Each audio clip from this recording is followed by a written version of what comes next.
Good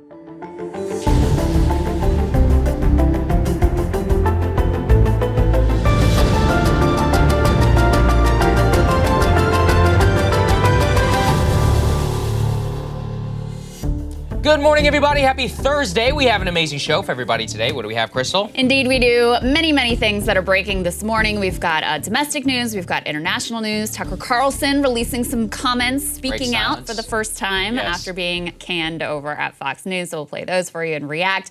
We also have a bit of debt ceiling drama. Kevin McCarthy able to survive the first test. It was able to barely cobble together enough votes to pass through his debt ceiling proposal through the House. Still very unclear what happens next. We have Zelensky and Xi actually speaking on the phone. We'll tell you what we know about that. We've got some new comments from Kamala Harris that you're going to enjoy. And a new poll over in the Democratic primary race. Someone actually decided to poll the actual candidates who are in the race, which no one has done yet. You might be surprised by the results, and I think the Biden White House might be surprised by the results. We've got an escalation in the battle between Ron DeSantis and Disney. Nate Silver is out at 5:38. Quite an extraordinary media move in a week of a lot of wild media moves. And we're excited to talk to Anthony Fantano now. He's a YouTuber who he does a lot of music reviews, huge channel, and he's going to talk to us about these new AI Drake and The Weeknd songs that have been coming out, which actually, in my opinion, are not that bad. Low-key, not bad. I'm a big music guy, and so I'm excited to talk to Anthony about it and what it means. And I want to know his analysis of whether he thought the songs were good, because low-key, I like some Drake songs, but I'm not a huge Drake fan. I actually thought this was better than many Drake songs. That's my thing. Is I'm not sophisticated enough. I barely listen to any music at all, so I want to talk to somebody like him and be like, okay, how much of a thing actually is? Because to me, I'm a nobody. The artists have got to be freaking out, though. Yeah, it's going to be a great conversation. I also want to take a moment here. I want to say thank you so much to everybody who's been heeding our call for support at this time. We shelled out the biggest expense in the history of Breaking Points for our new set. You guys are helping us. We have officially paid off the lights. We still have quite a bit way to go in terms of all the help. So as I've reiterated, the yearly and the lifetime members, they're the most helpful to us from a cash flow perspective. We also do have a donation button on our website, but we'd love for you to just become premium members. Not only just support the show, you get all the benefits and all of that. So breakingpoints.com, if you're able, it means the world to us. Yeah, and thank you to those of you who've been signing up. It really, you guys are coming through as you always have, and we are just extremely grateful. Yeah, absolutely. Okay, so let's get to Tucker Carlson. Pretty crazy. He dropped a new video at 8:01 Eastern Standard Time yesterday. Probably not a coincidence because it's the exact moment when his old show was going live on the air. That. That's funny. Oh, yeah. That was certainly a little bit of a subtweet. Since has now garnered over 25 million views. Here's what he had to say. Notice when you take a little time off is how unbelievably stupid most of the debates you see on television are. They're completely irrelevant. They mean nothing. In 5 years, we won't even remember that we had them. Trust me, as someone who's participated. And yet at the same time, and this is the amazing thing, the undeniably big topics, the ones that will define our future, get virtually no discussion at all. War, civil liberties, emerging science, demographic change, corporate power, natural resources. When was the last time you heard a legitimate debate about any of those issues? It's been a long time. Debates like that are not permitted in American media. Both political parties and their donors have reached consensus on what benefits them, and they actively collude to shut down any conversation about it. Suddenly, the United States looks very much like a one-party state. That's a depressing realization, but it's not permanent. Our current orthodoxies won't last. They're brain dead. Nobody actually believes them. Hardly anyone's life is improved by them. This moment is too inherently ridiculous to continue, and so it won't. The people in charge know this. That's why they're hysterical and aggressive. They're afraid. They've given up persuasion. They're resorting to force. But it won't work. When honest people say what's true, calmly and without embarrassment, they become powerful. At the same time, the liars who've been trying to silence them shrink, and they become weaker. That's the iron law of the universe. True things prevail. Where can you still find Americans saying true things? There aren't many places left, but there are some, and that's enough. As long as you can hear the words, there is hope. See you soon. Couple of big takeaways there. I think number one, at the end, I actually thought was the most significant. There are still some places where you can tell truth. That could be a hint at his future. We know he's currently in the middle of a contract imbroglio with Fox News as to whether we will even be allowed to see the man sometime in the next couple of years. As I understand, he was under contract, is negotiating his way out of it. Two, from the content alone, before you jump in, Crystal, I thought at the very least, it was nice to hear most of the debates on television don't matter and have not mattered to our future. I would hope that that is a signal to the future that so much of what was included on the Fox News program, including, let's be honest, like for a huge portion of the Tucker Carlson show, outside of his own monologue and his own pet interests, it was just standard fare BS, which Brian Kilmeade is including now, which he probably didn't even select. It was like some producers or whatever idea that you're just going along with.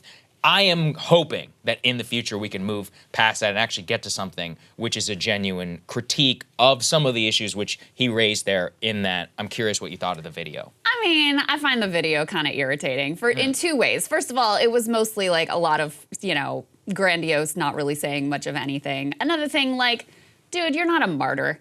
You called your boss the C word.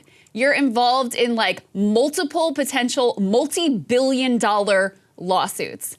Imagine if you out there called your boss the C word. Do you think you would have a job at the end of the day? You probably would want to. In a way, it's amazing that he survived this long.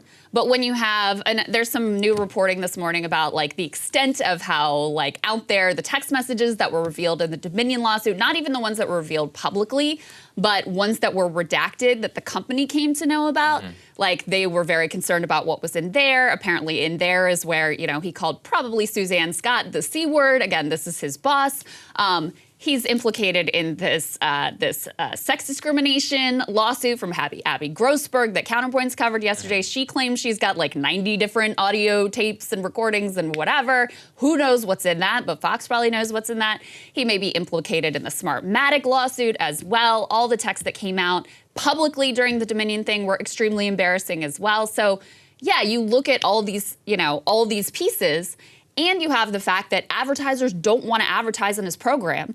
So even though, yes, he's the highest rated thing, from a business decision and from just a pain in the ass decision and from a, public embarrassment decision, the math just didn't add up for them anymore, even though he was like buddy-buddy with Lachlan, who was part of making this decision. Yeah, it was a bit odd how that all went down. I'm still not exactly sure why they would fire him over calling your boss a C word, and then it never even came out. Like, it's like something in your private text message. And apparently he wanted those texts to come out. Well, I think he got arrogant, and they felt like they needed to reclaim. This isn't the first time that they've fired their top-rated host. Yeah, they did this to Glenn Beck. Bill O'Reilly. Megyn Kelly, it was a little bit different because she had kind of gotten crosswise with the Trump base, and so her ratings had fallen off when they let her go. But she was still a gigantic talent and, extraordinarily talented person. So Fox is reasserting their dominance in this situation. Now, is Tucker going to be fine? Is he going to find? Of course, he's going to find an audience.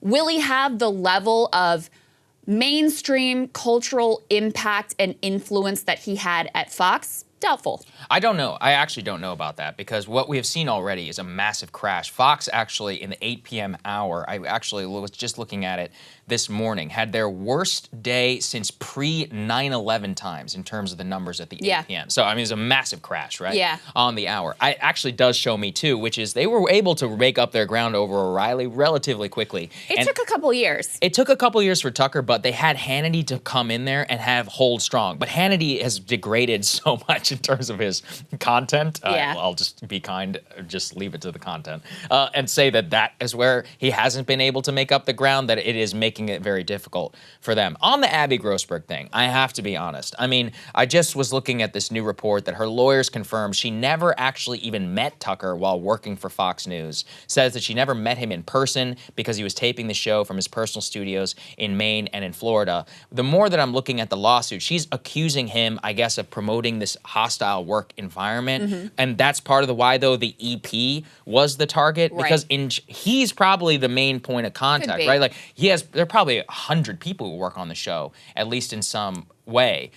Between booking producers, the overall, it's booking producers. I think the line producer. They have the studio people, the camera people as well. I'm putting all these together. teams are smaller than you think. I mean, on a primetime show, like the core team of producers that Abby, what's her name, Grossberg would have been part of. You're talking maybe like 15 people. Yeah. It's not a huge group. And so, listen, I don't know. I mean, I'll wait to see what comes out. But clearly there was enough here that Fox was getting concerned about that they felt like they needed to take some sort of action. And it's also hard to parse, like, we've been heard of like 100 different factors that were involved in this firing. Another thing was like there may have been a personal angle. Apparently, Rupert Murdoch's ex-fiance, just after they break up, she thought that Tucker was like the Messiah or something. And he was kind of freaked out by the way that she was talking about him, the way they were talking to each other. He breaks off the engagement, and then shortly thereafter, Tucker is canned. So he's taking his ex-fiance's favorite show off the air. So there's like a personal angle to this as well. I don't know how all of these swirling factors come together to lead to this decision, but at least a lot of the reporting, and the reporting in the Wall Street Journal, which I think we should take probably the most seriously, indicates that the final straw was they just learned about some of these text messages just before the Dominion suit, for what the redacted ones, the ones that we haven't even seen yet. And that was kind of the piece where they were like, all right, we're done here. Yeah, they were done because they found out that he couldn't stand them. I think the Glenn Beck analogy is an important one. For people who don't know, Beck was fired actually at the height of his powers whenever he was such a rating powerhouse there. They thought he was getting too big for his britches because he was starting Blaze.com, or he was trying to start alternative media. He was writing a bunch of books like outside of contract, and Roger Ailes finally was like, look, I don't care if the ratings are big. We have enough of a juggernaut here. We can recreate him on the aggregate, and it'll work out. From what we can see, the Murdochs apparently thought the same. Or, as you said, who the hell knows? When you have a capricious 92-year-old boss, it can come down to anything. We've worked for similar people, and these people are nuts. And, they're power hungry, and to them, it's a personal project. They don't even think of it as a multi-billion-dollar business. So, was he a victim of that? I mean, was it the Ray Epps stuff, as I've talked about here before? That's, another angle, which is really not, at least at the very least, I haven't seen floated as much, but it was cited in the original LA Times report, which, listen, it doesn't take a genius to figure out that Lachlan Murdoch lives in Los Angeles. So to figure out where exactly some of these leaks are all coming from. I do also think that to the extent that there is an ideological component here, like in the intra-Republican Party fight that is now started between Trump and DeSantis in particular, Tucker's on one side and Rupert Murdoch is on the other side. Yeah, his flag is fully planted on DeSantis. Fully DeSantis. Yeah. I mean, he told DeSantis, according to Gabe Sherman's reporting, that before 2020, so before the election even happened, he had DeSantis and his wife to one of his estates and told him, like, Fox News, and we are going to be with you. And you see that in their coverage. So here you have this very highly rated host who has a lot of sway culturally and with your audience, who is on the other side of that. I mean, that is a rub as well in terms of the putting the business piece aside, because Fox News has always been, at its core as well, an ideological project. So I think that part is important here too. But yeah, it's interesting times. It is interesting. I'm excited to see what happens next. At the very least, just to see people lose it. I would love nothing more than to see very, very low ratings on Fox, and for them to have even more. Listen, I'm cheering for low ratings on every one of the cable networks because they're all poison. Yeah, I want to see these people go down so badly. So listen, you should always know there's a tremendous amount of copium in all of my analysis when it comes to cable news. I do try my best. I try my best. We'll see what happens. I mean, we're partisans in terms of cheering for cable news' failure. That's no true. one should delude themselves about that. Oh, absolutely. Yeah, and behind the scenes, they've been trying to get me on Fox for quite a long time, basically since the beginning of the show. One of the reasons you haven't seen me on the Tucker Carlson show or any show was because I just thought, even if, he's my old boss and we were friends and all that, is I didn't feel like it was cool to participate in this corporate media project and be necessarily a pawn in the Fox News ecosystem, because it's outside of the talent itself whenever we're sitting here doing critiques of cable every single day. Yeah. It just didn't square right to me. And especially because the format, it's like you're on their turf. You don't have same power. So anyway, we'll see. When you watch those segments, you realize just the setup and the constraints of it, you're never going to have. If I don't have enough time, then I'm not really there. Then I'm a pawn, right? Right. It's like you always have to think about it that way. That's not to say that anybody who went on was bad. Oh, you can always go on and make a point. I just always felt like it would have been hypocritical within the confines of the show. There can be good reasons to do it if you have a certain project you want to get out to a mainstream audience, no doubt about it. But in general, on just like a run-of-the-mill, hey, will you come on and talk about X, Y, or Z? It's like, nah, I'm good. I think that's right. All right, let's talk about the debt ceiling. Let's get to the latest with the debt ceiling because this deadline is approaching faster than you may think. So the context here is that Kevin McCarthy had to really pull his caucus together and pass something through the House in an attempt to put pressure on Biden to try to negotiate. Now, if we breach the debt ceiling, it could be some sort of economic absolute catastrophe. So the stakes are very high. And as part of Kevin McCarthy's speakership deal with the holdouts, he agreed to some really eye-watering cuts and to, basically hold the country hostage in order to secure cuts that the House Freedom Caucus really wanted. So he was able to succeed. Let's go ahead and put this up on the screen. This is a long way from being over, but he got his bill through the House. There were 4 no votes. He could have afforded 5 no votes. So this was as close as he could possibly come. And that's no accident, by the way. They all trade off and figure out, okay, who are going to be the no votes and who's going to, take one for the team and actually go along with it. The no votes were all on the furthest right of the party, Gaetz, Buck, Biggs, and Burchett. All the more moderates ended up voting for it. Let's put this up on the screen. This is how he ended up securing some of the votes. So there were a lot of pieces that people across the ideological spectrum were concerned about. Initially, McCarthy had said, no, we're not going to make any changes to the bill. You've got to accept it. But then they did end up making changes to things like biofuel tax credits, work requirements for social safety net programs, and Inflation Reduction Act funding for a host of Democratic priorities. Put this next piece up on the screen. This is why, even though, there were no Republicans that voted for the Inflation Reduction Act in the House, I believe that is correct. However, there were a number of provisions in there that are really beneficial to a lot of districts across the country, some of which are represented by Republicans. In particular, and this is kind of bullshit, this is for the Washington Post, this says, ethanol, clean energy fuel drama over GOP debt limit deal. All the Iowa Republicans were very concerned about these Inflation Reduction Act provisions that boost ethanol as a theoretically clean energy source. Now, this is sort of a fiction. In fact, it's a total fiction that ethanol is, in fact, a clean energy source. But because Iowa has always long been very important politically, it will be less so on the Democratic side, but continue to be on the Republican side. Corn is king in terms of our politics, and so this is basically like a corn subsidy. A group of 8 GOP lawmakers from the Corn Belt on Tuesday objected to repealing the incentives in the IRA for ethanol and other biofuels that have flowed to their state since the passage of the climate law. You also had some concerns from Nancy Mace about the repeal of some of the other Inflation Reduction Act provisions. She said, we have a manufacturer in South Carolina in my district that builds the conductors for wind energy to get it from the windmill to wherever it's going. She appeared to be referring to an energy company, Nexen's plant in Charleston, that manufactures high voltage power cables that carry energy from offshore wind farms to land. That facility, announced in 2021 before the climate law's passage, has brought hundreds of jobs to the area. Also in Mace's district, she had a battery component maker, Redwood Materials. They're building a $3.5 billion manufacturing campus also near Charleston. Companies said that the IRA did influence their decision to move forward with the facility. So even though Republicans didn't vote for the IRA, some of them like some of the provisions and were unhappy with them being rolled back.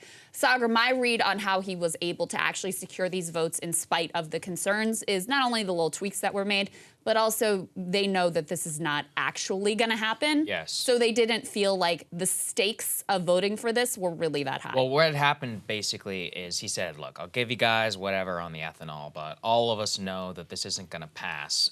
And what the reason was is he made the case based on the analysis that I was talking about on our last show, is he was like, do you want us to negotiate this deal or do you want Mitch McConnell to do it? Because if you don't vote for this bill, then I have no authority to negotiate with President Biden, and then we will have no seat at the table and they're going to ram it down our throats. So the House basically said, all right, well, we're going to try and keep our power. We have the majority in this chamber. It's one of the only places that we can still exercise power and extract at least some concessions should the time come. The thing is, too, is that what this does is it changes the negotiation dynamic. President Biden yesterday at the White House joint press conference in the Rose Garden said, I'm not going to negotiate with Kevin McCarthy about the debt limit. It's like, okay, well, I mean, you could say that. It's April 27th, but let's put this up there. there on the screen. In terms of the reported amount of tax revenue when the government will actually reach the debt limit, we don't know the exact date, but it is likely to come sometime in July. We don't know in July. Originally, some people thought it might come in June because tax revenue was flat, but a lot of people pay their taxes late. So now that they did,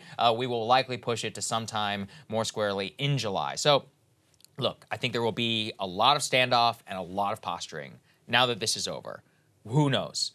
Around, let's say, what do you want to say, 3 weeks before? Something like that, then things will start to get interesting. That's when the Senate might get involved. They might try and pass and amend what I've previously spoken about, a revenue vehicle, to try and add their own version of the debt ceiling. We could have McConnell versus McCarthy stuff. We could have conferences between the Senate GOP and the House GOP in terms of what they're willing to negotiate, and then they present a unified plan to President Biden. It's about, this is like step one, and we still have like 19 more steps. And nobody knows what those 19 more steps are. Yeah. Right? I mean, and step 19 might be like literally off a cliff for the entire country and the world and whatever. Even though this particular bill is not going to be what comes to pass in terms of, the cuts that it entails and the specifics of it, that doesn't mean that there wasn't political risk, and there isn't political risk for the Republicans who voted for it. Because you can guarantee Democrats are already going through with a fine-tooth comb and cutting ads against all of the members that voted for it of like, here's what they did to veterans benefits, here's what they did to X, Y, or Z program that brings jobs that are important to this district. So you can already see in the initial phases here how this is potentially really very bad situation for Republicans politically. And also, here's the other thing. In 2024, assuming Joe Biden's the nominee, they want to be able to run against him as like, people aren't happy about the economy, inflation, et cetera. You own this, and so we're running against you on the economy. If they're responsible for pushing the country off of a cliff, you no longer can just pin the economic blame on Joe Biden.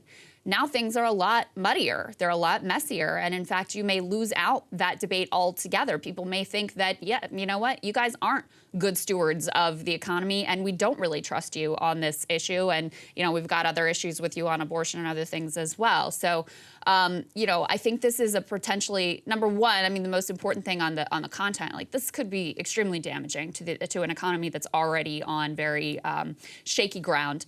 And politically, it could also be a disaster for Republicans. They are really playing with fire here, even as they're able to get their initial first pass through. Well, we do know from the 2011 and 2013 debt ceiling fights that they did come back to hurt the Republicans, specifically the 2013 government shutdown for John Boehner. They tried very hard to try and get Obama to take the blame for it, and it certainly was a political boomerang, and it ultimately led to the end of the Boehner speakership. So, recent history, not that long ago, it was literally 10 years ago. We know that they tried this before and it didn't work. Very similar tactics. We'll see as to where they come. The real problem, I think, is the tight amount of votes that he has in the caucus. And that just gives a tremendous amount of power to people who, may not even, the mainstream Republican may not agree with, but they believe what they believe and they're going to extract their pound of flesh. Well, that's true. Yeah. And when if it does come to a bill where there are real stakes, where it is going to be the real thing. Yeah. He barely was able to get this like messaging bill through. I mean, he could only afford to lose one more member, many of whom were kind of on the fence. So anyway, I mean, in my opinion, the White House should allow them to, string them out and allow them to play this little game, and then they should come in over the top and just, mint the coin or do something, one of the workarounds. Well, they're not going to do it. So that this isn't going to happen.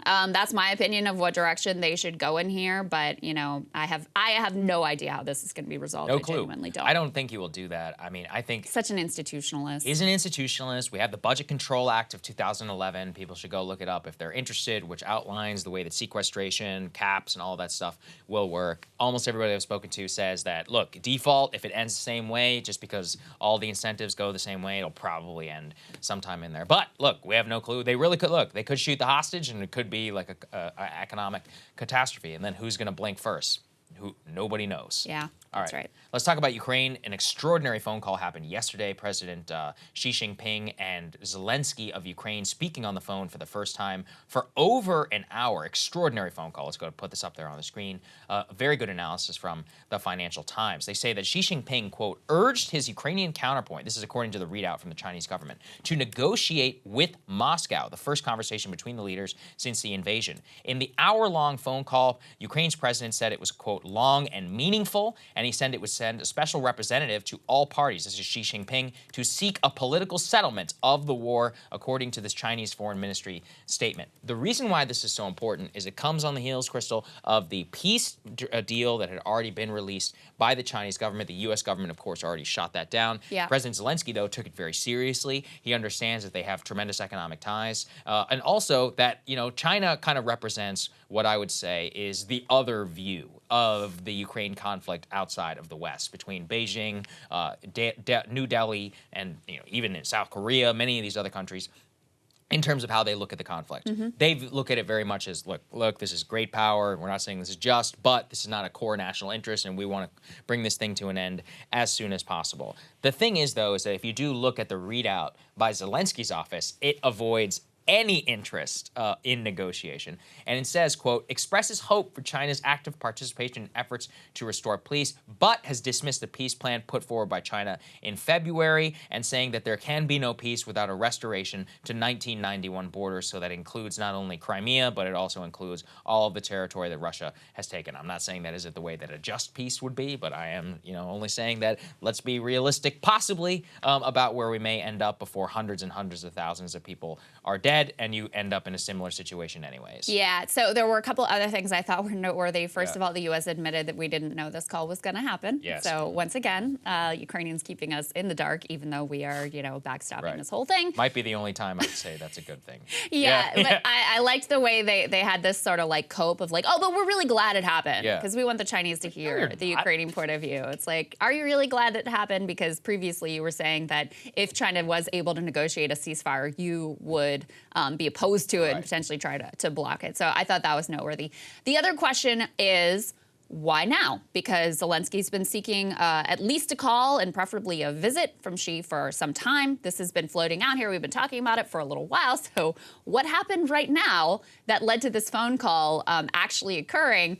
Put this next piece up on the screen. So it comes in the wake of this absolutely, you know, fury from Europe, which is pretty understandable from some of these countries, honestly, after a Chinese diplomat basically suggested that some of the ex-Soviet states were fake. The word here they use is not sovereign.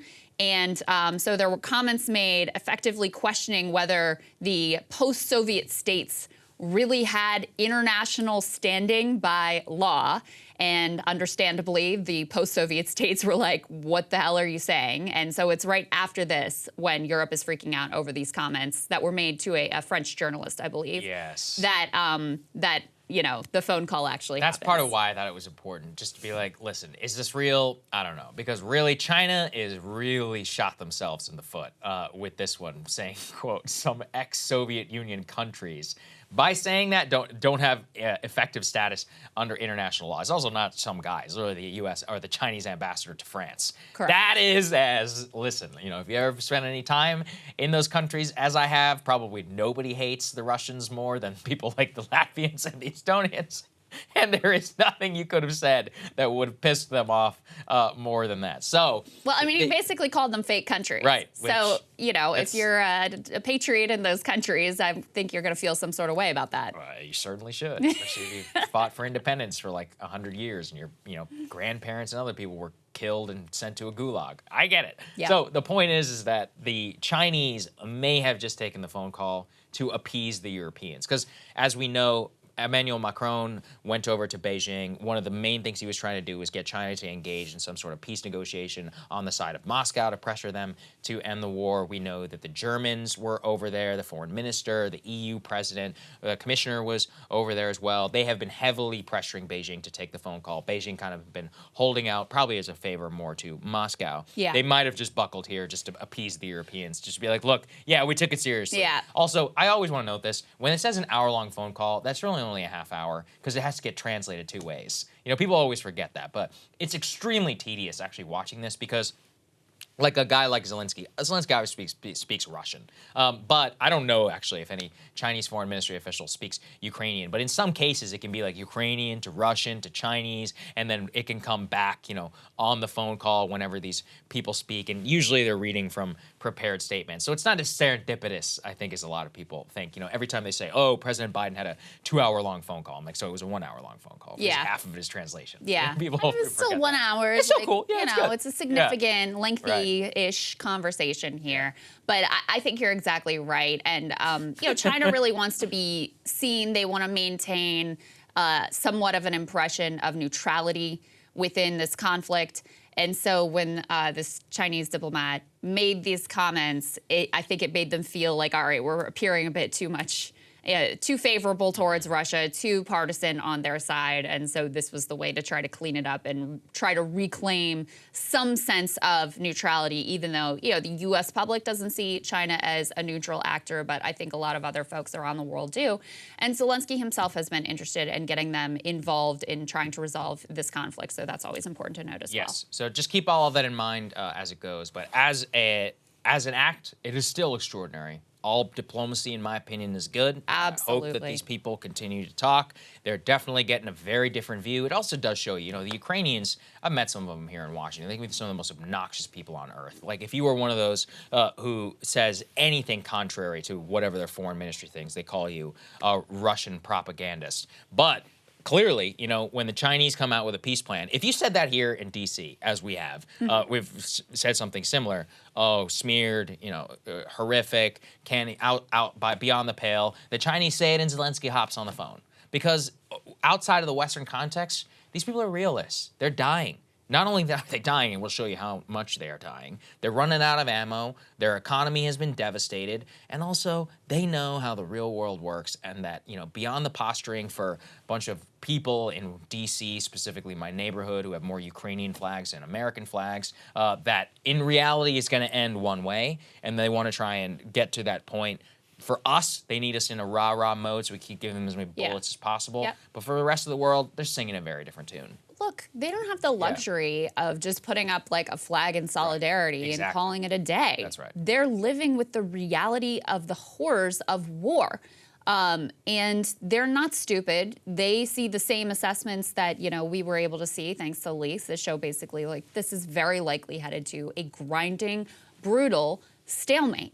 So any chance to, you know, improve position, achieve some potential talks. I mean, this is beneficial for the world. It's beneficial for the Ukrainians. It's beneficial certainly for the U.S., in my opinion, because this is, I mean, war is a horror. This is a brutal toll that has been taken on this country and on this people. And so, yeah, I agree with you that, you know, any potential talks, any discussion here, any diplomatic openings whatsoever are to be cheered and encouraged.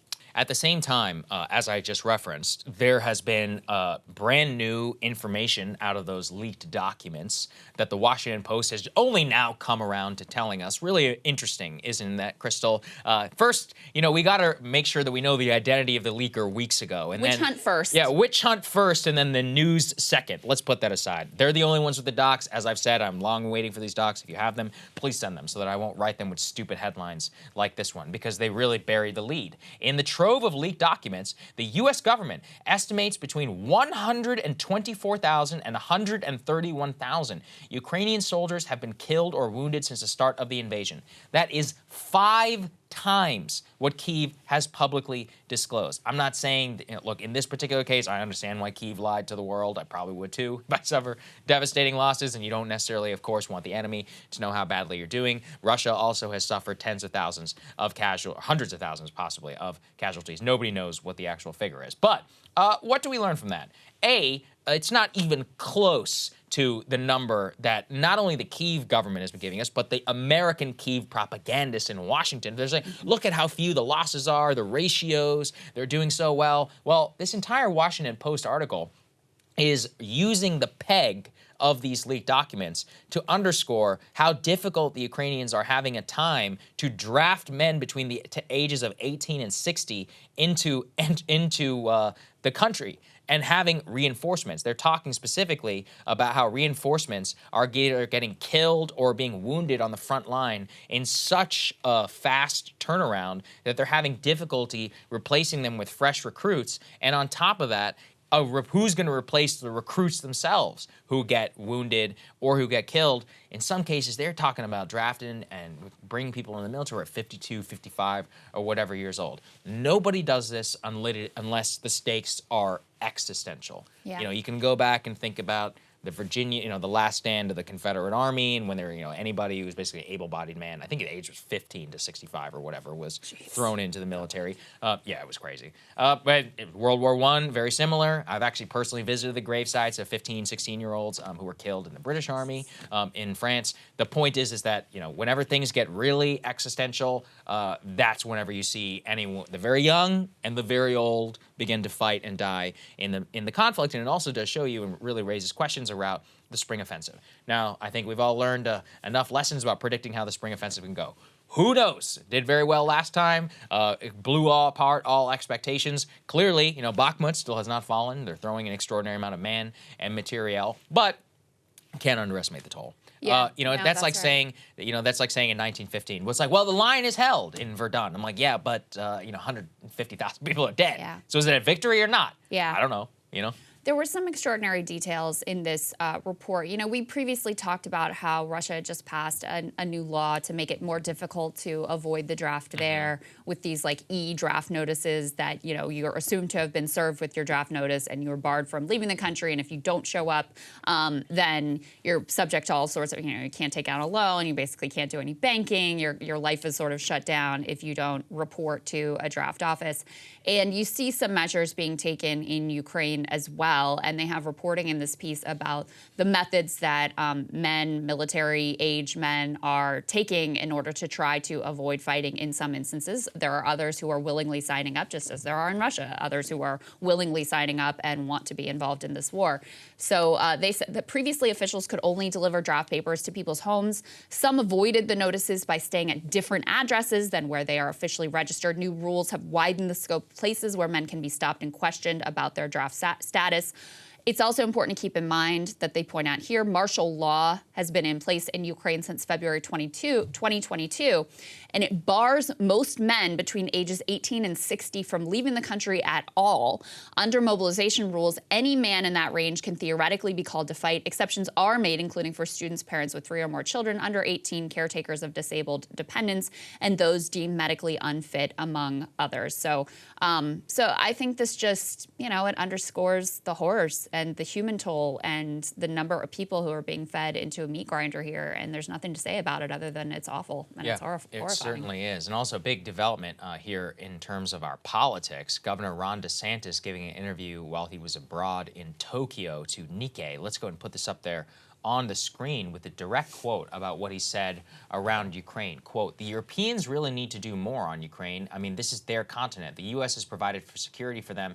And yes, Poland, there's some stuff that they are doing, and that should be appreciated. But Germany, they're not doing anything." Let's go to the next one there, please. Quote, "You don't want to end up like in a Battle of Verdun situation where you must have just had mass casualties, mass expense, and end up with a stalemate." He said, "It's in everybody's interest to try and get to a place where we can have a ceasefire." So look, it's at least a positive comment, and I think it also should be taken note of this. At this point, no matter who wins the GOP nomination, let's be honest, it's only going to be 2 people. It's either going to be Trump or it's going to be Ron DeSantis. They now have a very different view on Ukraine than President Joe Biden. And Ukraine, this is proof, is going to be a huge dividing line between the two. I also want to say this. Does DeSantis really mean it? I don't know. I mean... Does Trump really mean it? I don't know. Does Trump really mean it? Yeah. I don't know either. I mean, it's one of those where, look, with Trump, I mean, the guy had John Bolton in office. With DeSantis, he had a very different tune when he was in Congress. He tells Tucker one thing. The next thing, you know, he's singing the neocon tune in his Piers Morgan interview. Where is he? You know, is he going to answer more to his billionaire donor buddies who are super pissed at him for his previous comments on Ukraine? I view him very much as a very politically calculated person. Yeah. Trump, I think, isn't politically calculated. I think he just doesn't know what he thinks about anything. He's just like a very in the moment, capricious gut player. Yeah, pure id. Right. So listen, on both of them, who the hell knows? But on rhetoric alone, and we have no idea on substance until we can judge it on its face, it will be a dividing line in 2024. Yeah. And I think that's important. I think it's important for people to get a choice. Yeah, I think that's right. Yeah. And I mean, the question is always like, how much is foreign policy going to factor into people's votes? The conflict, I think, for a lot of people feels very distant right now, even though, you know, it looms over everything. And obviously we cover it a lot here because it is really important and possibly even existential. But I think the other thing you can see from these comments is it won't be as much of a dividing line in the Republican primary as it might have been. Trump has moved on to focus on other ways of attacking DeSantis on Social Security, Medicare, Disney, which we're going to talk about later, and you know his theorizing that Ron DeSantis is a groomer. So yes, yeah, I know. In terms of what the fights between them are, but look, on the politics, on the substance alone, there's no getting around it. This is a big, big deal. How it will actually manifest, who the hell knows? Yep. All right, you guys are going to enjoy this a lot. Our eloquent vice president had some thoughts on the moment and the time and the moment that we wanted to share with all of you. Take a listen. So I think it's very important, as you have heard from so many incredible leaders, for us at every moment in time, and certainly this one, to see the moment in time in which we exist and are present, and to be able to contextualize it, to understand where we exist in the history and in the moment as it relates not only to the past but the future. What does that mean? Nothing. It means nothing. Where did she come up with this? Like, where is this coming from? Is it a speechwriter? You know, like what's happening inside your brain that makes you think that this is eloquent or impactful or important? I mean, Marshall nailed it. Yeah. I always have to go to Marshall's analysis, which is like she's trying so hard to like be profound. The West Wing, yeah. But has just nothing really to say. So it ends up like this, and this is far from the first time. Listen, anyone can have an instance where they're sort of rambling on in nonsense words, but this happens all the time. Every time you put this one in front of the cameras, it's like, what are you even saying right now? The word salad is absolutely astonishing. We're not the only ones who have noted that she is not the most effective politician, just in terms of her sheer talent. The White House and their Biden re-elect team is apparently very concerned about the fact that she is in the number 2 slot. Let's put this up on the screen from Axios. They say, this is from Alex Thompson, who has just moved over to Axios as national political correspondent, with polls showing VP Harris as a drag on the 2024 ticket. Anita Dunn and other West Wing aides are moving to elevate her issues and schedule. They also tell a story here about how she left Kate Bedingfield sort of simmering for 2 weeks after it came out that Bedingfield had insulted her in some sort of way. Within the piece, they talk about how Harris's numbers are even worse than Biden's. Her approval is in the high 30s. Biden's is at least in the low 40s. Neither is great. Officials believe that could make her a drag on the ticket. There's zero chance Biden will replace her, but because doing so would be an admission that he botched the most important decision he made as a candidate. So the White House and campaign team are working to give Harris a boost, which her allies feel is long overdue. Good luck with that. Biden's campaign announcement video featured shot after shot of the president and Harris together, as well as her meeting solo with voters. She's also featured prominently with Biden on the homepage of Biden's revamped website. Anita Dunn, who they describe as one of the most powerful West Wing officials, I think that's correct, recently directed the White House political and engagement teams to help schedule events with Harris, promoting popular Democratic causes such as infrastructure spending and abortion rights. Listen, they realize that when you have a president who, Sagar's going to get into some of the details here about Biden's age and how this fits into the historical picture, when the actuarial tables don't look too hot for him in terms of finishing his next term, and his own White House press secretary can't give a straight answer about whether or not he even intends to finish his next term, people are going to be looking at the vice president more closely, and they should be, than even they normally would, and really evaluating, should this person really be a heartbeat away from the presidency when you've got the oldest president in history, and they're aware that this is a real issue for them? Yeah, it's going to be a big problem. I'm doing my monologue just on all the statistics on Biden's. This is very morbid, and I apologize. But look, he wants to be the most powerful man on earth, so we owe it, at least somebody does, to talk about chance of death, chance of developing dementia, chance of serious illness while in office. I mean, the main thing I came away with in doing my research for my monologue was that the difference between 70s and 80s is so substantial that we really have difficulty wrapping our minds around it, especially if you're younger. You think that they're kind of the same. But in terms of your chance of death, serious illness, chances of losing your ability to think properly and showing signs of mental degradation, the change is dramatic to the point that you really will have to see it, and I'll lay it all out there. But the point of that is she has a better chance of being in charge as president of the United States through his death or through his incapacitation than any vice president in modern American history. And I think people should really internalize that. There's a famous story about Lyndon Johnson. He was one of the most powerful people in America. He was a Senate Majority Leader. And he took the vice presidency under Kennedy. And one of his friends said, "What are you doing, Lyndon? Why would you take this job? You know it's the most BS gig." And he cited the number of times that a U.S. president has been assassinated in her office. And he said, "I'll take my odds, darling." And he was right. And that was just dying in office and being killed, okay?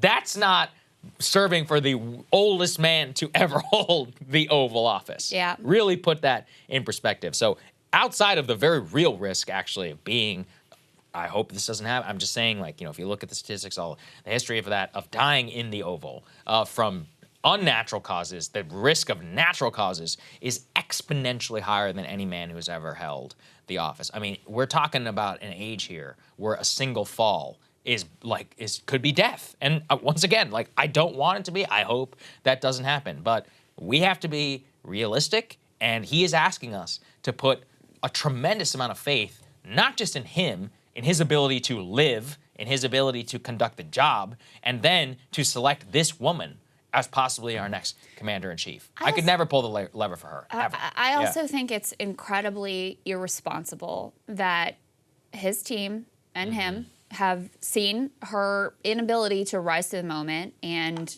have to be aware that she is really not the person that you would want to be in the Oval Office.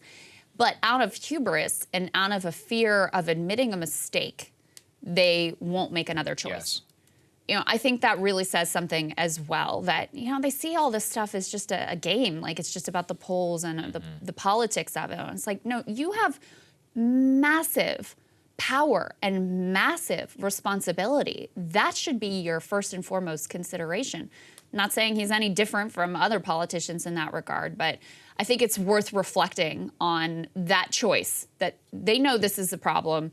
They know that, she has failed to even be able to succeed as a vice president, let alone capable of handling the presidency, and yet they choose to stick with their choice just because they don't want to admit a mistake. Yeah. Even some of the media listen, all the polls show 70% of voters don't want Biden, okay? Don't want Biden to run again. That doesn't mean that all those people won't vote. Some of them are going to vote for him because they also really hate Trump, okay? But 70% of voters are like, please, could we have someone else? And a majority of them, what's their number one concern? It's his age.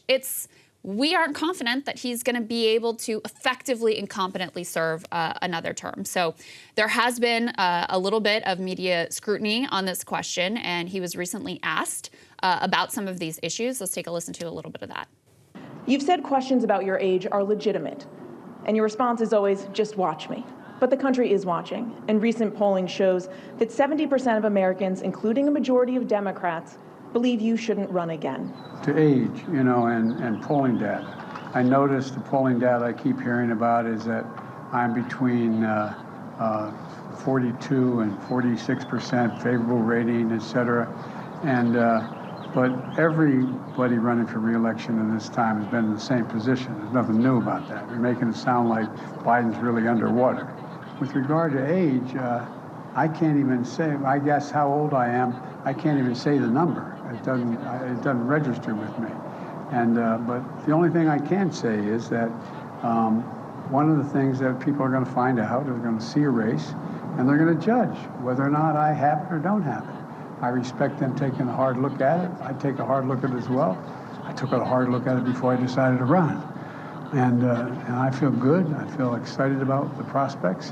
And I think we're on the verge of really turning the corner in a way we haven't in a long time. He's like, oh, voters will have a chance to evaluate. No, they won't. No, they won't. No, they won't. Because you have rigged the Democratic primary, but the state's in the order you want them. You're not going to host any debates. So, yeah, if you have a full and open democratic process where, you're sitting for interviews and giving more press conferences, this is like a very rare one that he actually did, and people actually have the opportunity to evaluate you versus the alternatives, and you even acknowledge that the alternatives exist, okay, that's a different deal. But they've gone above and beyond to shut down any sort of primary process for all their talk of democracy. When it comes down to it, their whole strategy, and this is what I'm talking about in my monologue in part, given Bernie's endorsement of Biden, their whole strategy is to make people feel like you have no other choice, that there are no other quote-unquote serious candidates in the primary. We're about to show you some polling that may say otherwise.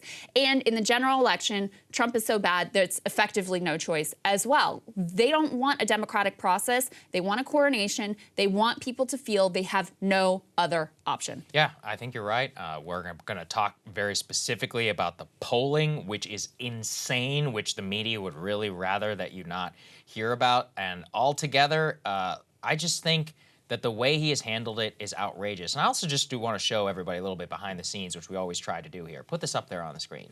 Biden cheat sheet shows that he had advanced knowledge of a journalist's question. That wasn't the question that you had in front of you, but it was actually the next question, where he called on a reporter, the LA Times reporter, Courtney Subramanian. Now, the reporter asked him a question specifically about reshoring semiconductor manufacturing with alliance-based policy. What you can actually see in the cheat sheet that was zoomed in on by the photographers who were present there in a picture captured by Getty Images, they show not only her face, they have her title, the pronunciation of her name, and right underneath her question, they have bullet points for his answer on what he's supposed to say. Now, I want to say this again. I covered the White House, and getting a question before these things, it's a dirty game. The way it works is there's 100 people there, right? You only get 2. It's called a 2 and 2. So 2 from the Americans and 2 from the foreign press. So everybody's lobbying the press secretary to get a question. You're already pre-selected. I was pre-selected many times. That's how it goes. And also part of the game, though, is they call you and they go, so what do you want to talk about? And you say, I can't ask that. You know me, I'm a fair guy. You can choose me if you would like, but I'm not going to get into it. There's a lot of different things I'd like to ask the president about. It's all a game in case somebody slips up and says, here's exactly what I said. I'm not so sure this was a slip up. I think this was a direct, here's what I'm going to ask. And you know why? Because I think semiconductors are important. But I'm sorry. You get 2 questions before the president. The first is obviously about the re-election. And the second one is about semiconductor manufacturing policy. Yeah. That's insane. That's ridiculous. Yeah. There are so many more pressing things that you could have asked the man about. And that was the biggest plant that I have ever seen before. It's embarrassing for everyone involved. Yeah. Clearly his staff, as you point out, every president, everybody's staff tries to get a jump on, all right, what are these reporters? It's all assets. Sure, no doubt about it. But embarrassing for him because there's already these questions about could you handle a question coming out at you that you weren't expecting, number one. Humiliating for this journalist because the question that's listed on this sheet is like verbatim. It's exactly what she said, which is crazy. She might have emailed it to them. That's what I'm starting to say. Right. So, it is the verbatim question that she ends up asking. Not just some general sense of, she might ask about semiconductors. No. Here is the specific wording that she is going to use, and here, sir, are your bullet points of what you are supposed to reply. So, listen, put this in the context of the president who was given the fewest press conferences, sat for the fewest interviews, all of their, democracy dies in darkness, liberal media, whatever. If Trump was this shut off from the media, they'd be freaking out. If the Republicans were blocking any sort of primary debates, they'd be freaking out. And in fact, there has been lots of outrage coverage about Trump is now suggesting, which is not okay either, that he may sit out from the Republican primary debates. Well, there's lots of outrage. They can see how that's anti-democratic when it's on the Republican side, but when it's Joe Biden, no, that's all fine and good, and it's just what we expect. At the same time, there's huge effort now in the media to once again paint him as like, oh, he's so electable. This is going to be a shoo-in, no problem. David Frum, with one example of this genre of analysis, now put this up on the screen. He's saying the coming Biden blowout. Republicans thought about running without Trump in 2024, but lost their nerve. They are heading for electoral disaster again. Maybe, possible. You know, I mean, Democrats did better in the midterms than they were expecting. They still did lose the House, so it's not like it was amazing for them there either.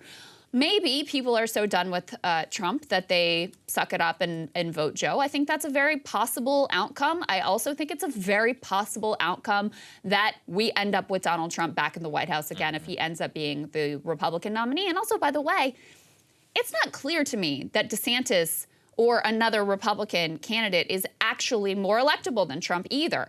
Maybe, again, possible, but that is much murkier to me than it is to people like David Frum, who apparently learned absolutely nothing from 2016. Yeah, these people are nuts. I mean, go and put the next one up there, please, on the screen. Like, look at the general election polling, people. Like, it's not great for Joe Biden. It has a RCP average at Trump 1+3. Now, look, who knows? The RCP average was off by about 4 in the Democratic direction in 2022. It was off by about 4 in the Republican direction in 2020. So I guess it averages out.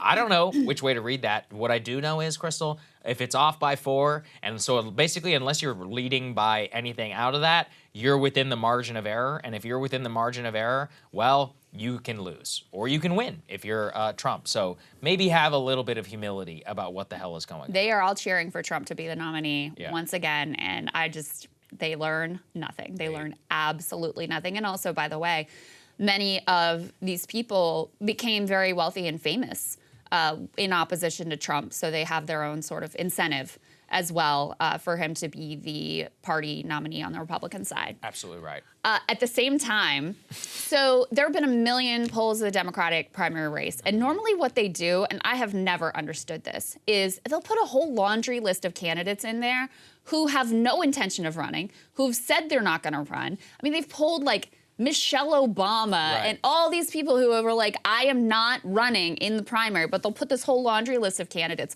Oftentimes, they'll completely leave off Marianne Williamson and now Bobby Kennedy, even though they are actually running and they are in the race. Well, now we have a very clear picture of who the Democrats in contention are going to be. They have all now announced. Probably. I mean, I think it's unlikely that you see any other entrants. I don't see anyone else making any noise about it. You've got Marianne Williamson, you've got Bobby Kennedy Jr., and you've got Joe Biden. So lo and behold, one news organization decided, let's actually poll on the contest that exists rather than this weird fantasy one where we're running AOC and Michelle Obama and Hillary Clinton and every other laundry list of candidate. And the results are kind of interesting. Put this up on the screen. This is Fox News poll. And they're, serious pollsters over there. Joe Biden's at 62%. Robert Kennedy Jr., 19%. And Marianne Williamson at 9%. So you've got, that's like a third. You've got a third, and you've got, more than a third of voters who are not backing Biden here. Those numbers, considering the media has completely pretended like these two candidates don't even exist, right? Anytime they even get mentioned, it's always couched in all this language about they're a long shot, they don't have a real shot, they're not considered serious, they're like all of this language to try to dismiss them or invisibilize them entirely. They've been mocked and derided in the media, and yet clearly there is an appetite from voters for something other than a coronation. They are open to options. They would like to hear more about the options. And at the very least, they deserve to be able to see these candidates debate their ideas. And if at the end of the day they decide, listen, Joe Biden is our best bet for whatever reason, okay. But the fact that they are openly, explicitly, the Democratic Party blocking any sort of a real primary process is truly unconscionable, given the fact that there is a real appetite obviously for alternatives. Yes, absolutely. It's stunning also just to consider the media treatment. I mean, somebody's polling at 19%. That is, I mean, in some polls, that's almost equivalent to how much Ron DeSantis has versus Donald Trump. So you've got to treat that person fairly. By the way, we are working right now on getting RFK Jr. So RFK, if you see this, we'd love to interview trying to you. have you on the show. I've been in communication with people around you, etc. But yeah, we're trying to make that happen because that's what we believe in here is let's talk. Like, let's figure this out. 19% of people are interested in you. I have your father's book right behind me, actually. That's an original that I found. Very interesting. The point is that these people are showing the path to an alternative. And at the very least, Crystal, they deserve time on the stage. Yeah. You can't not have a debate where he doesn't get to be on the stage and Marianne doesn't get to be there either. They're well over the 2% threshold that they were allowed to be on the stage in 2020 in an open primary. And they are rigging the system. If you think 2016 was rigged, and if this is like another level of the primary, changing the schedule and having no debate. That's genuinely nuts to not allow that. You know, I may do a monologue on this next week. It was about a week ago. One of the New York Times podcasts is called The Run Up. They went and they interviewed DNC members about the reordering of the states. And some of them were outright, I mean, they were not ashamed of the fact that, yeah, we did the president's bidding. Yeah, we ordered the states exactly how we wanted them. I mean, they dropped this facade. You know, they still put up the language about representation of black voters, et cetera. But they sort of dropped the mask and were like, yeah, we are here to serve the president. We want him to be the nominee. We're doing what he thinks is in his political interest. And the fact that it adds this like representation talking point, that's all good for us as well. The fact that they feel comfortable admitting this is astonishing. And, you know, the New York Times has been part of this coronation process, but even they, in that piece, were like, this is a coronation, and I'm not sure how this squares with the fact that you have a clear, consistent majority of Democratic-based voters who are like, we want an alternative.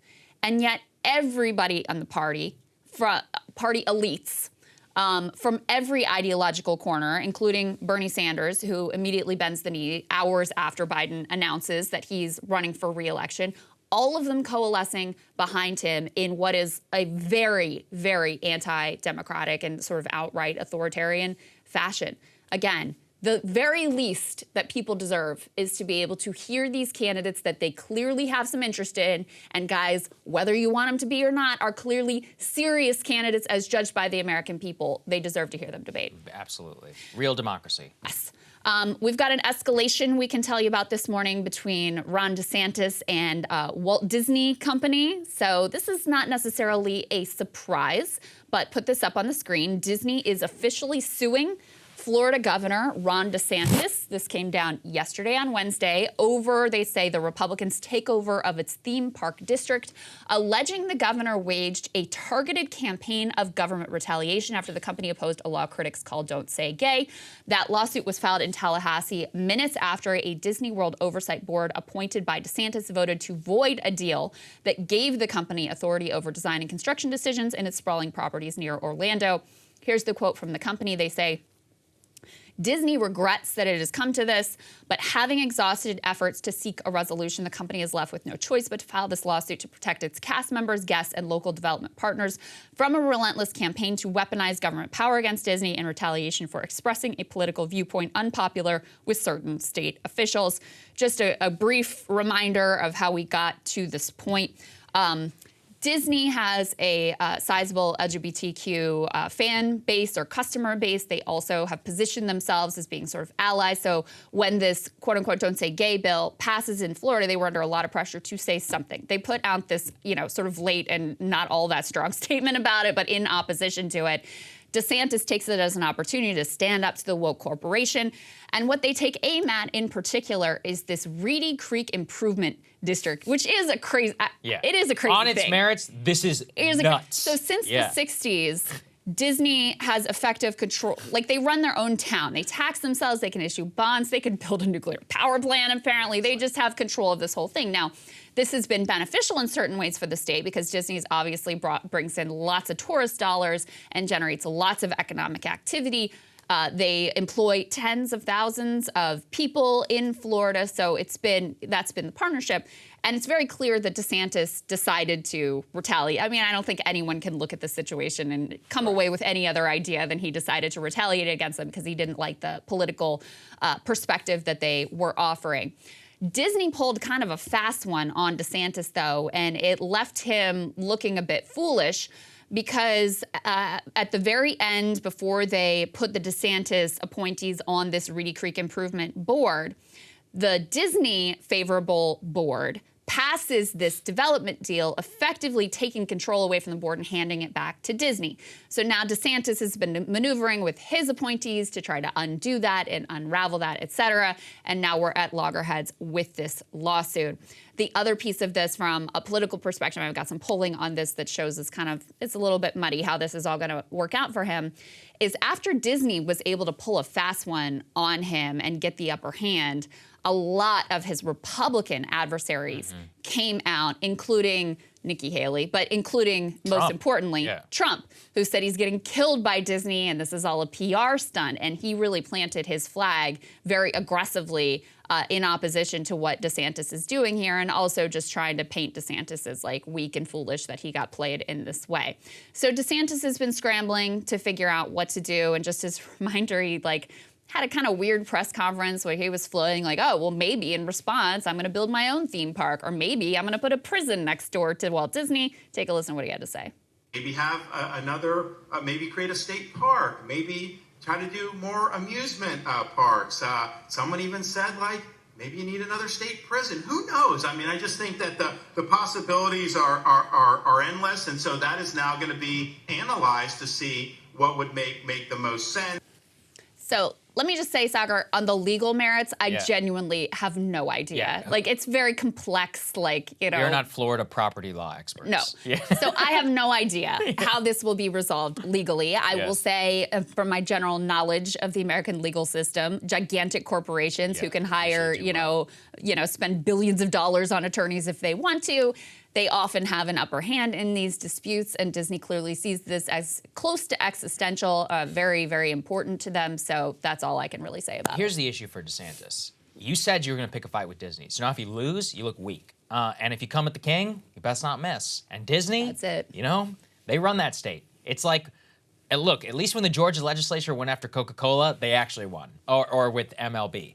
In this case, it's like if you lose, and you have a very good chance of losing, as I understand it. Once again, we are not experts in Florida property law and all of that. But if you do it in a haphazard way, and if they can prove that your actions were done in regards to trying silencing free speech, this is also the problem, on a conflicted level. I think it's crazy that a multi-billion-dollar company has self-governance inside of a sovereign American state. Sorry, that's crazy. I don't believe that corporations, quote, have free speech rights, because I don't think that corporations are people. I don't think that they should be treated equally under the law. However, many conservative justices disagree. That all the way goes back to Citizens United, and actually would be very ironic if Citizens United itself is the one that came back to bite DeSantis in the ass. That's possible. So, very well. Actually, on the merits, if you look at kind of the way, whether corporations or whatever have free speech rights, I really don't believe that. Not because I want to silence people's speech, but because that leads to political giving, advertising, which comes back to some of the woke problems I think we even have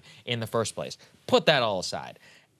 Politically, he made it a thing. So now if you lose at your own thing, then you look like an idiot. Yeah. And that's not good. And the chances, again, now you're throwing it to a legal fight where who the hell knows if this is even going to be resolved by the time. I mean, we got billions at stake. And if you think they're not going to fight till the end of time on this case, not at the jury level, at the appeals level, at the Supreme Court level, then you're stupid too. So at the very least, in terms of the talking point, Trump and Haley, let's put Haley aside. She doesn't matter. Right. Trump has got what he needs in his in his back pocket if he needs it whenever he wants to bring it out. Well, the problem for DeSantis is, like most culture war outrage flare-ups, people have already moved on from this, and yet he's stuck here now having to go up against this corporate behemoth.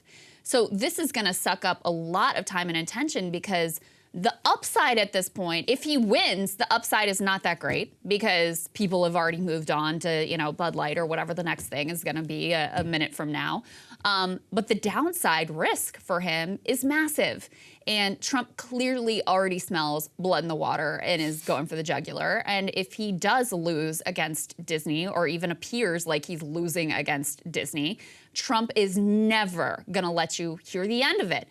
On the polling of how people feel about it, already it's kind of mixed. Put this up on the screen. Only 44% of Republicans say that they have a more favorable view of DeSantis because of the fight with Disney. So it's not like this was a clear, gigantic winner for him. 73% of respondents say they are less likely to support a political candidate who backs laws designed to punish a company for its political or cultural stances. That includes 63% of Republicans who sort of don't like the concept of it. And they polled specifically, you know, they tried to give DeSantis's argument for this versus the free speech argument against DeSantis. They say DeSantis has argued his actions against Disney were rightfully rolling back special treatment for the company. Some 64% of Republicans agreed, with 37%, though, siding with the vast majority of Democrats and also majority of independents who say DeSantis was punishing Disney for exercising free speech. So, yeah, a majority of Republicans are kind of siding with him. But you got a sizable minority, 37%, who are not. And I have to think if Trump really digs in on that on this issue, that number is only going to shift more to the other side. I'm not really sure the merits matter at all, to be honest. I just think it all comes down to optics. You pick a fight, you lose, you just look like it's very it's like, you made this a thing, dude. You know, the Bud Light thing is instructive. No governor was like, oh, we're going to punish Bud Light. A bunch of conservatives were like, we're not going to buy Bud Light. And then Bud Light fires a bunch of its executives, and apparently their sales are down by 17%. Now, in general, I don't know if boycotts work or not, but, you know, people who are anti-Bud Light can claim victory because they did win, and they didn't actually have to really do anything except talk about it. So all he really would have had to do in the Disney case is be like, well, you know, we're not going to stand by Disney, and then DeSantis doesn't go to some Disney event. You probably would have had the same political level of upside that actually winning on this Reedy Creek fight would have had in the first place without any of the downside politically. Anyway, an interesting concept. There's one more thing I want to point out here, and I'm going to pull up some numbers that I was looking at that same Fox News poll that we showed you the Democratic primary numbers on. They tested the Republican primary numbers, and Donald Trump was winning by a significant amount. But what is really important to understand is the differences in their coalitions. So if you test white people with a college degree, it's tied. Donald Trump is at 36, DeSantis is at 35. So effective tie within the margin of error. That's college degree holders. White people with no college degree, 61% for Trump, 15% for Ron DeSantis. So why am I bringing this up? That college degree holding, more affluent part of the Republican base, they're very pro-business. They tend to be much more of the like traditional Reaganite type conservatives. Yeah, they're more like Mitt Romney type people that look at this and are like, why are you being anti-business? So he's taken a position that's kind of at odds with his own natural constituency. Not to mention, the donor class hates this sort of thing. They are not on board with it whatsoever. And meanwhile, it's funny because, you know, the Trump base would be more likely to view this move favorably. But now you've got Trump coming in to trash DeSantis over it, so they're not going to be on board with you either. So he's really kind of politically exposed here and wrapped up in something that is much bigger than probably what he really wanted to bite off. Yep, very true. Absolutely. He looks like a fool, in my opinion. All right, let's talk about Nate Silver. Some big news that just fits with so much of what we've been talking about here. The 2010s media era is officially over. Go ahead and put this up there on the screen. Nate Silver of 538 is out at ABC News as Disney layoffs once again hit the news division. So Nate actually revealed in a tweet that he would be leaving 538 and that 538 employees had been heavily impacted by layoff announcement at ABC News. For those who don't remember, 538 was an independent political website that was started by Nate Silver after he left the New York Times with the 538 blog. It was very successful, had a good track record up until 2016. Started his own website, which was then bought by ABC News as part of the Disney portfolio. It was seen as one of the darling companies of the 2010s, like the blogger era of a guy like him who could literally go from playing shit posting on Twitter and playing online poker to becoming, you know, the guy who called the 2012 election. And now to see him out of his own company, which is crazy. And also, by the way, why you should never sell, or at the very least, if you are going to sell, like, you should have protections. Here's what he has to say. Put this up there on the screen.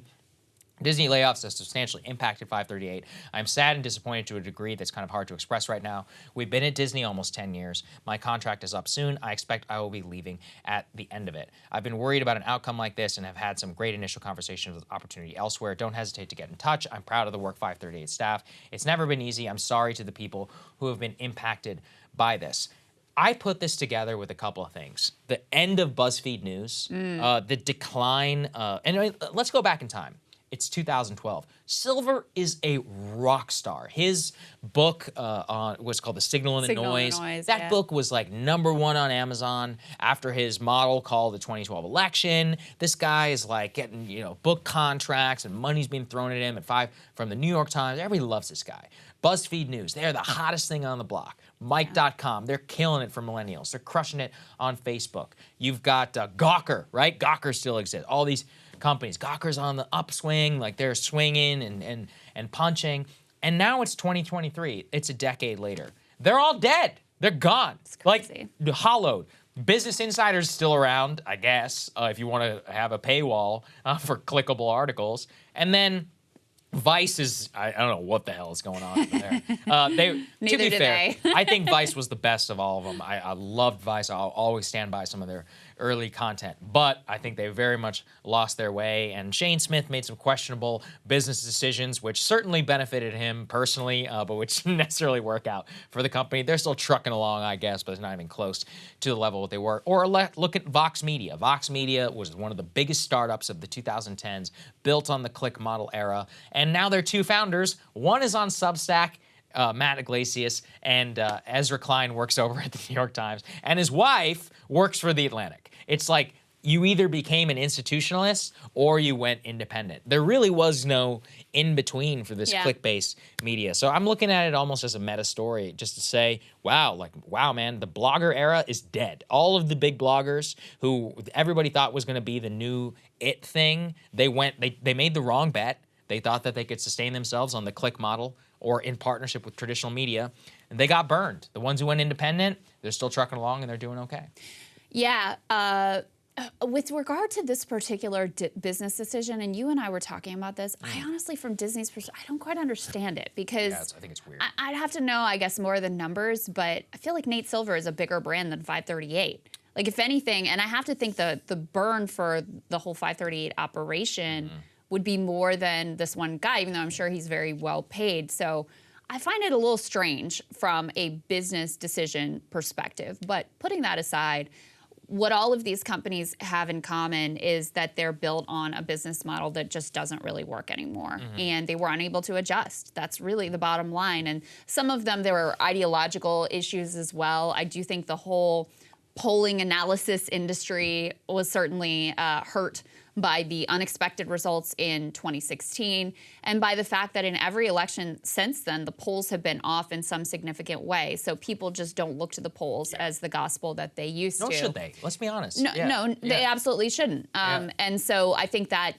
so the core of the Nate Silver philosophy is that this is the thing that you should rely on, that there are models that you can use that can work out pretty well what's going to happen and predict these elections. And that theory has taken a big hit from 2016 and really in every election since then. So I think that's part of the backstory here too. Yeah, just thinking about it in terms of like the meta story here, I feel bad for him. I mean, I do think he was a genuine talent. He had some pretty heterodox views, at some point. He was a media critic too, in his own right sometimes. Didn't necessarily always agree with him, but he got a lot of people into politics, I'll say that. A lot of people got into politics because they enjoyed tracking 538 polling. I've seen that too. It's kind of like an easy gateway drug for a lot of people. And I'm sad. I'm sure he'll be fine. But 538 was a cool thing. It didn't work out. I think they made many, many, many wrong mistakes, or big mistakes, in terms of their business model, hiring too many people, selling themselves to Disney being one. But it was a cool project, and to watch it die, like, I'm not as gleeful as watching BuzzFeed News die, I guess. Yeah, 538 is apparently still going to be around, Okay, but sure, without Nate Silver, it's a really 538. Yeah, like it is funny because I think if he had maintained his independence, they could have shifted to a business model that would work in the current era where advertising rates just aren't what they used to be and social media distribution isn't what it used to be. Because even though the polls aren't what they used to be, it's still, listen, you only have so much information to go on, so you have to look at what the polls are saying, and then you factor in a margin of error, and hey, who knows, and it's been wrong in both directions in recent elections, so, keep that in mind, take it with a big grain of salt, and here are the states that have been the most off, and that's a way that we've tried to analyze the polls. But it's still beneficial to take a look at his model, to understand what his projections are, and I think there are a lot of people that would have paid to be able to benefit from that service. So I do think there's another universe in which he never sells, in which he maintains it as his own outlet. Absolutely. But also, some people don't want to be business people. That's true. Yeah, look, it is a pain in the ass. Yeah, and you some can people ask just, us. they want to do the thing they like to do, crunching the numbers or whatever his deal is. And they don't really want to be bothered with the HR decisions and the tax system and all of those sorts of things. And it's, so yeah, I do feel like it is a loss. And I do kind of feel for him because when you've built, this is his baby. Yeah, I know. When you've built that up and then like you're no longer associated, but it's still going to continue on, we know a little bit of what that feels like. I 100% know what it feels like. That's really tough. And I look at the cost of dealing with annoying tax problems as the cost. That's the cost of being independent and being your own boss. Yes. That's basically how it works out. Anyway, Crystal, what do you take a look at? This week, the current president launched one of the least inspiring Democratic campaigns of all time. He released a carefully crafted video which promised literally nothing in the way of an affirmative agenda with the tagline, "Finish the job." Left unsaid was what job he planned to finish, since there has been nothing in the way of tangible goals or plans since the implosion of Build Back Better. Biden then had the gall to go speak to some unions, presumably trying to put on his pro-labor president shtick, even as his unconscionable actions backing rail bosses over workers has already put to bed any notion that he would ever really stand with workers. Yet in spite of all of the disappointments and broken promises of the first Biden term, within hours of his announcement, Biden's chief rival, the independent senator from Vermont, Bernie Sanders, has endorsed his bid. It's a final betrayal of the movement that Bernie himself created, thoroughly capitulating to Biden and the worldview that he represents. Depressingly, given Bernie's trajectory post-2020, this was not really surprising. Bernie told the AP, quote, "The last thing this country needs is a Donald Trump or some other right-wing demagogue who's going to try to undermine American democracy or take away a woman's right to choose or not address the crisis of gun violence or racism, sexism, or homophobia. So I'm in to do what I can to make sure that the president is reelected." Bernie didn't even make a single demand, didn't force a single concession, at least not that we know of. No demand for debates or renewed commitment to a living wage, union legislation, anything. Bernie instantly bent the knee, and he did it in exchange for less than nothing. It actually gets even worse, though. When asked about other primary challenges to Biden, Bernie actively discouraged others from entering, suggesting that this was the wrong focus for progressives, and echoing the media's framing that we should all just accept a coronation of Joe Biden. Bernie said of potential challengers, quote, "People will do what they want to do. I think Joe Biden will be the Democratic nominee, and my job, and I think the progressive movement's job, is to make certain that he stands up and fights for the working class of the country and does not take anything for granted." And with that, my friends, you can see with undeniable clarity that the bastards really got him. What do I mean? Well, back in 2016, Bernie's central and most provocative insight was that the only way to fight an authoritarian demagogue like Trump was through expanding democracy, enlisting and energizing new voters, showing that a multiracial, working-class-centric democracy could deliver on the material needs of its citizens. In other words, it was a thoroughly populist pitch, which trusted in the voters of America, believed they could be persuaded, and that only more democracy could really right the ship. Here he is making that case. You cannot beat Trump with the same old kind of politics. What we need is a new politics that brings working class people into our political movement, which brings young people into our political movement, and which in November will create the highest voter turnout in American political history. This view of politics was actually, and still is, deeply controversial at a time when cable news is trying to convince you every single day that your fellow citizens represent an existential threat. Bernie argued that we should go further than ever to put our faith in them, to appeal to them, to bring them into the process. Bernie's policies, from Medicare for All to free college, were of course different from his opponents as well. But the most vital difference between him and almost everyone else was his belief in populism. This, for example, is what really separated him from Elizabeth Warren. Bernie believed in the movement. Warren believed in the insider game, populism versus elitism.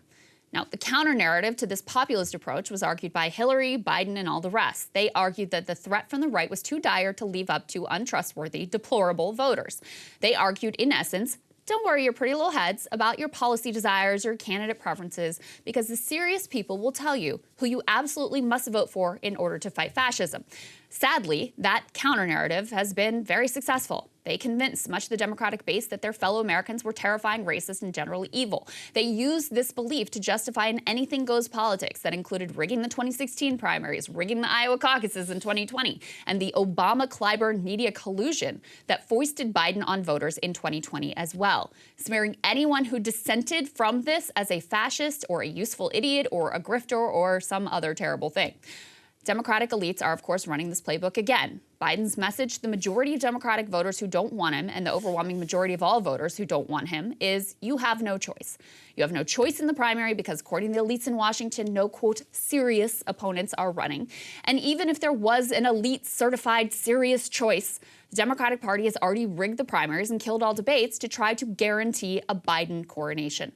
Similarly, you have no choice in the general election because, just like in 2020, Biden may not get your pulse racing and may barely have a pulse himself, but at least he's not Trump. This worldview is an all-out assault on democracy. The theory is basically only liberal authoritarianism can defeat right-wing authoritarianism. It is as stupid an idea as it is completely poisonous. And now it has the world's foremost former left populist standing behind it. Bernie joining the ranks of the anti-democracy elitists is nothing short of a tragedy. I'll personally always be grateful to Bernie for the movement he launched, the way it transformed politics, for the way it personally expanded my political imagination and fully shook me out of my partisan prism. There is simply no denying, however, that his defection to the other side of this debate has done massive damage to that very movement. Many have become disillusioned. They've given up on the idea that electoral politics can even be a venue for real change. Others have followed Bernie into being co-opted by the establishment elitist wing of the party. The number of supposed leftists I see fully supporting the DNC's decision to hold no debates and doing the work of smearing any and all potential primary challengers to Biden is extremely depressing. But all hope is not lost. As I reported on Tuesday, younger generations, they're not really fooled by these lies, and they're much less likely to be cowed into believing the arguments of a political class that has done nothing but betray them for their entire lives. Now, Bernie's endorsement of Biden comes at kind of an ironic moment here, too. He's just finishing up a media tour promoting his book, It's Okay to Be Angry About Capitalism. It's filled with critique of the Biden wing of the party and outlines Bernie's longstanding concerns about inequality in an economic system that is at this point less capitalist than it is outright psychopathic. I don't doubt that Bernie is still extremely genuine in his belief in universal health care, canceling student debt, fighting the climate crisis, etc. But his full capitulation to the elitist insiders means that these core policy commitments, they only really matter on the margins. I guess in Bernie's new worldview, it's okay to be angry about capitalism. You just can't actually do anything about it. And Sagar, listen, am I surprised? No. I mean, I actually am a little surprised. What I'm surprised at is that it was, number one, so quick. Yeah. And number two, the language discouraging anyone else. That's what surprised me. And asserting that it's the job of the progressive movement to just try to push Biden left. Well, guess what? Guess what actually worked in pushing Biden left? The last set of primaries, where people like Bernie were challenging him, and he had to come out in favor of things like canceling student debt, something he did not want to do, but was basically forced on him by the campaign promises he made as part of that primary. If you immediately capitulate and you don't demand anything, not even a debate, what pressure, what leverage? What, you're going to force Biden? How is that going to work out? So I can't understand it. And also, he's been in the position that the outsider challengers were in previously, completely dismissed, derided, etc. You would think that some part of him would have, have empathy or understanding of that and want to be a champion for them. So anyway. Why don't you just hold your fire? Why don't you, look. I mean, here's the other thing. He didn't have to say anything. He only got one promise out of Biden, which he would push for a $15 minimum wage, and it didn't happen. Yeah. So it's like, at the very least, like on the one thing that you even asked President Biden for, you didn't get, you should try and get something out of it. I think it's deeply sad to watch somebody like this. And it also just reminds us that a lot of these people, they're inside the system. For as much as we might want to think they are, like, while you're in it, and rebelling against it appears very hard. You can have some empathy. He's a very old man. Maybe just, this is it. This was over for him. It will never happen. And he's kind of just letting it go. But I do think it's kind of a stab in the back to a lot of the people who supported him. And that's a big mistake. I'll always, like I said, I'll always be grateful it doesn't negate all the ways that he improved, impacted, expanded our political imagination. But yeah, it's a betrayal. Yeah, it is. I mean, and I when I was initially thinking about this, it was sort of like, did Bernie leave the left? No, he still supports left policies. What he's left is his populist commitment, which was in some ways the most revolutionary and the most controversial, because what you have dominating the Democratic Party and the Republican Party as well is this very anti-populist, pro-elitist view of, we'll decide who the candidate should be, and then we'll tell you about it. And you have to get behind him or else you're evil, fascist, et cetera, et cetera, et cetera. And he stood as a bulwark against that, and now, the populists have lost a champion. Absolutely. True. All right, Sagar, what are you looking at? Well, we have talked a lot here over the years about Joe Biden's age. It's perhaps the most fraught personal thing about the man.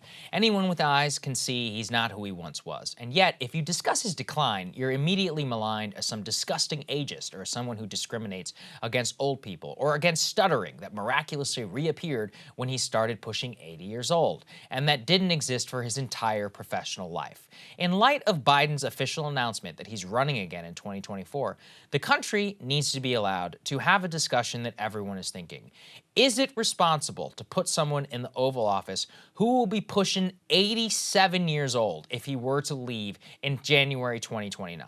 Not that long ago, the answer would have been a resounding hell no. In 1984, there was a serious debate in this country as to whether Ronald Reagan should be allowed to serve a second term. He was a spring chicken by today's standards, only 73, the oldest president ever at the time, and he had to prove that he could handle the job for another 4 years. Reagan's first debate with Walter Mondale did not go well. He appeared aloof and he was tired. The campaign actually brought it up, and his doctor made a blunder in saying that Mr. Reagan was in excellent health but was, quote, tired after his first debate. It made him just look older and more feeble than he was. Reagan and his advisor Roger Ailes, who would later go on to create Fox News, understood that he had to make it clear to the American public. He was not only with it, but he still had a killer instinct. And it culminated in one of the most famous moments in American political history. Let's watch. Your question to President Reagan.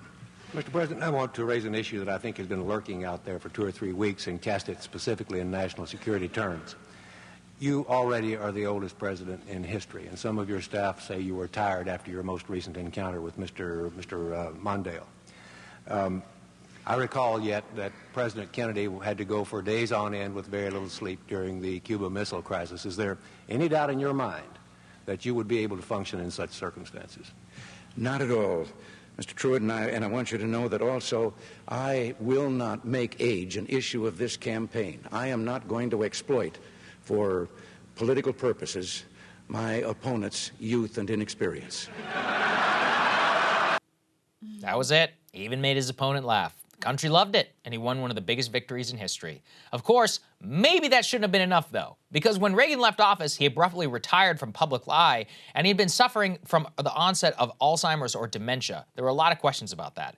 The facts are still unclear, as the Reagan family still today smarts at any suggestion that he did so while in office, but the example remains apt. Ronald Reagan, when he left office, was 77 years and 349 days old.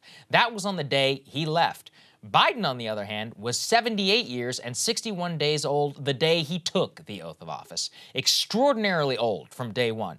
And years later, he is asking us to entrust him not with 1 or 2 more years of some ceremonial chairman emeritus role, but the most powerful and demanding job in the world. Consider what most Americans at Biden's age are actually doing. The average age of a nursing home patient in the U.S. today is 81 years old, 1 year younger than the age he would be when he starts his second term.